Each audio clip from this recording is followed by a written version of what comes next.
Hey, welcome back to the show, and a big thank you for tuning in once again.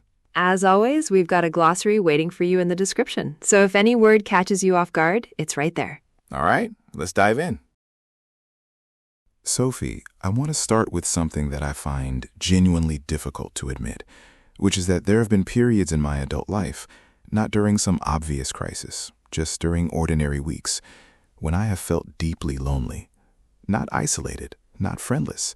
I had people around me, but something was missing in terms of real connection, and I could not quite name what it was. I think a lot of people will recognize that description immediately, and I think the fact that it is hard to admit is itself part of the problem. Loneliness carries a kind of stigma, an implication that there is something wrong with you or that you have failed at the basic human task of maintaining relationships. So people often do not talk about it, which makes the experience feel even more isolating. And yet the statistics suggest it is anything but rare. The former U.S. Surgeon General, Vivek Murthy, declared loneliness a public health epidemic in 2023. Studies consistently show that somewhere between a quarter and a third of adults in Western countries report feeling lonely on a regular basis. In the UK, there was a minister for loneliness appointed back in 2018, which tells you how seriously the government was taking it even then. And then the pandemic hit, and every existing trend around loneliness accelerated dramatically. Millions of people experienced prolonged social isolation, and the mental health consequences are still being felt years later. What I find most striking, though, is the paradox at the heart of all this. We are, by almost any objective measure, more connected to other people than any generation in human history. We have smartphones, social media, instant messaging, video calls. The technological infrastructure for near constant contact with other people is unprecedented. And yet here we are, talking about a loneliness epidemic. Which suggests that the kind of connection technology provides is missing something essential that the lonely person actually needs. I think it helps to be precise about what we mean by loneliness, because it is often confused with two related but distinct things. The first is social isolation, which is an objective state, simply having limited contact with other people. You can measure it. How many people does someone see in a week? How many close relationships do they have? The second is solitude, which is chosen aloneness, time spent alone that is experienced as peaceful, restorative, or productive rather than painful. Loneliness being neither of those things. Exactly. Loneliness is a subjective feeling, the painful perception of a gap between the social connection you have and the social connection you need. And crucially, you can feel lonely in a crowd, in a marriage, at a party. Conversely, you can be entirely alone for long periods and feel no loneliness at all. The external circumstances matter less than the internal experience of whether your need for connection is being met. Which is why the technology paradox makes sense once you understand it in those terms. A social media feed gives you the sensation of being around people, their updates, their images, their reactions. But it does not give you the thing that actually reduces loneliness, which is the experience of being known and valued by someone else. The feeling that someone genuinely sees you and cares about what happens to you. The psychologist John Cacioppo, who dedicated most of his career to studying loneliness, described it as essentially a signal, the same kind of signal that pain or hunger sends. It is your nervous system telling you that something you need is missing. And just as chronic physical pain is associated with serious health consequences, chronic loneliness turns out to be genuinely dangerous for your physical health, not just your mental health. The health consequences are something I did not fully appreciate before I started reading about this. We think of loneliness as a feeling, but the research suggests it has measurable effects on the immune system, cardiovascular health, sleep quality, and even cognitive decline. Some researchers have put the health risk of chronic loneliness on par with smoking 15 cigarettes a day. Which is remarkable and horrifying in equal measure, and it reframes the whole conversation. If loneliness were just an unpleasant emotional state, it would still matter. But if it is a genuine public health risk with measurable physiological effects, it demands the same kind of serious attention we give to other chronic conditions. So, if loneliness is a genuine epidemic, what are the structural features of modern life that are driving it? Because I do not think it is just technology, even though that is the most obvious target. I think you are right. Technology is probably a contributing factor in some ways, but the deeper causes are structural.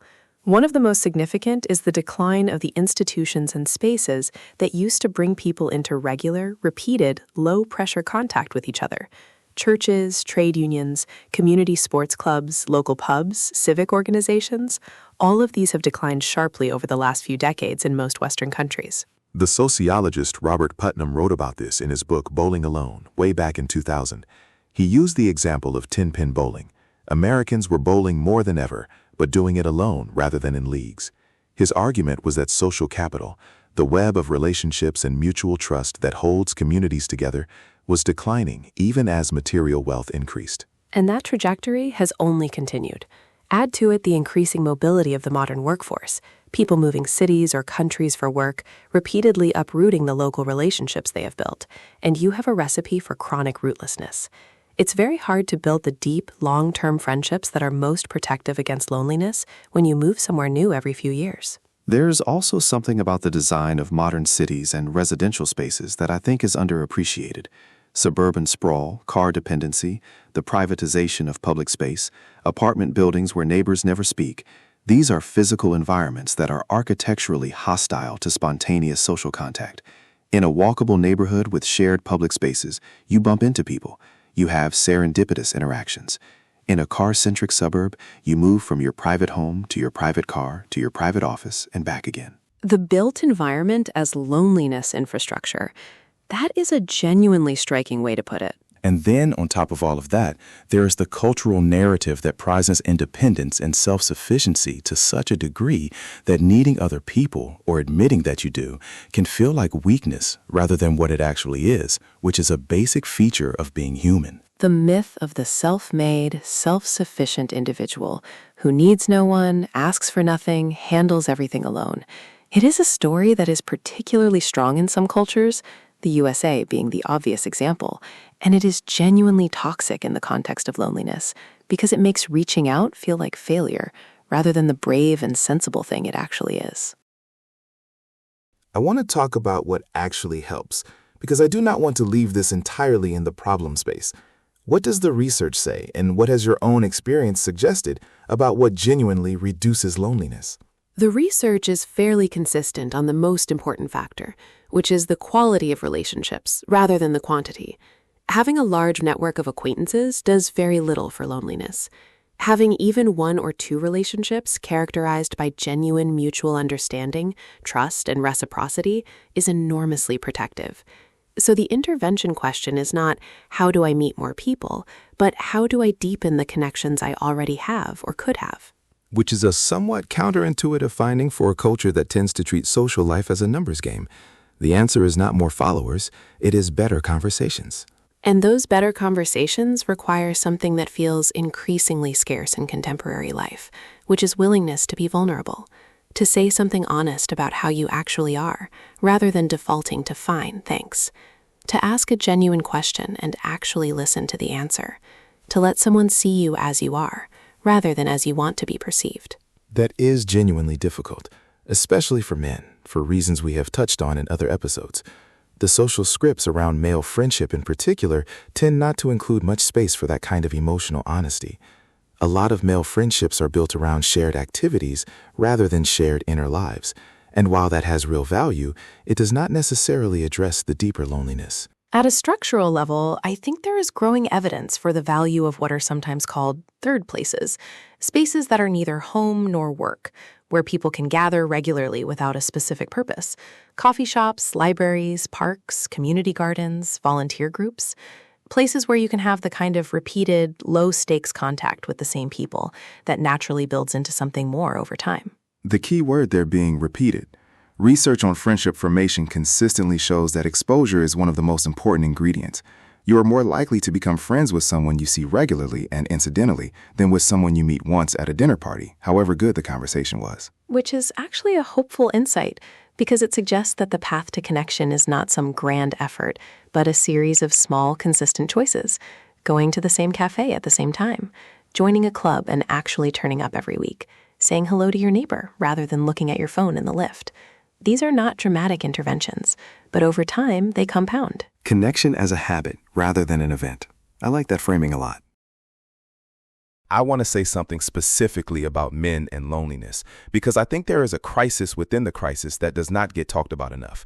Research consistently shows that men have fewer close friendships than women, are less likely to disclose personal difficulties to the friends they do have, and are far less likely to seek help when they are struggling socially or emotionally. And the friendship gap tends to widen significantly in adulthood. Lots of men have close friendships in their teens and early 20s, often built around shared experiences like school, sport, or university.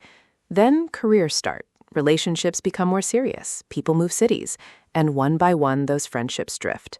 And the social infrastructure for forming new deep friendships as an adult, the kinds of repeated low-stakes encounters we talked about, is much harder to find than it was at 19. And there is a particular cruelty to it, which is that the life stages that tend to erode male friendships most, having children, demanding jobs, long commutes, are also the life stages when the stress is highest and the need for genuine support is greatest. So the support network contracts precisely when you need it most. And the script around male friendship does not always leave a lot of room for rebuilding it. You can call a close male friend and say, "I miss you, we should hang out." But saying, "I've been feeling quite lonely lately and I really need a closer friendship with you," is a much harder sentence for most men to form. Even though that second sentence is the more honest and the more useful one, I've been trying to practice saying versions of it more often. It feels strange every time, but the responses I have got have always been warm. It turns out that most people are relieved when someone else goes first. That last observation matters a great deal. Going first is the hardest part, but it changes the dynamic entirely, and someone has to do it. Before we close, we want to hear from you, and we mean that with particular sincerity today, because this is a topic where simply knowing that other people feel the same way can be meaningful in itself. Our question for today: do you ever experience loneliness? And if so, what has helped? There is no wrong answer, and you do not have to share anything you are not comfortable with. But if you are willing to write something in the comments in English, you might be saying something that someone else really needed to hear today. And as always, what topics do you want us to cover in future episodes? Every suggestion is read and genuinely considered. Drop yours in the comments below. If this episode resonated with you, share it with someone who might need it. See you next time. Thanks so much for listening today. Take care of yourselves and each other. The glossary is in the description with all the key vocabulary. See you next time. Bye. Bye.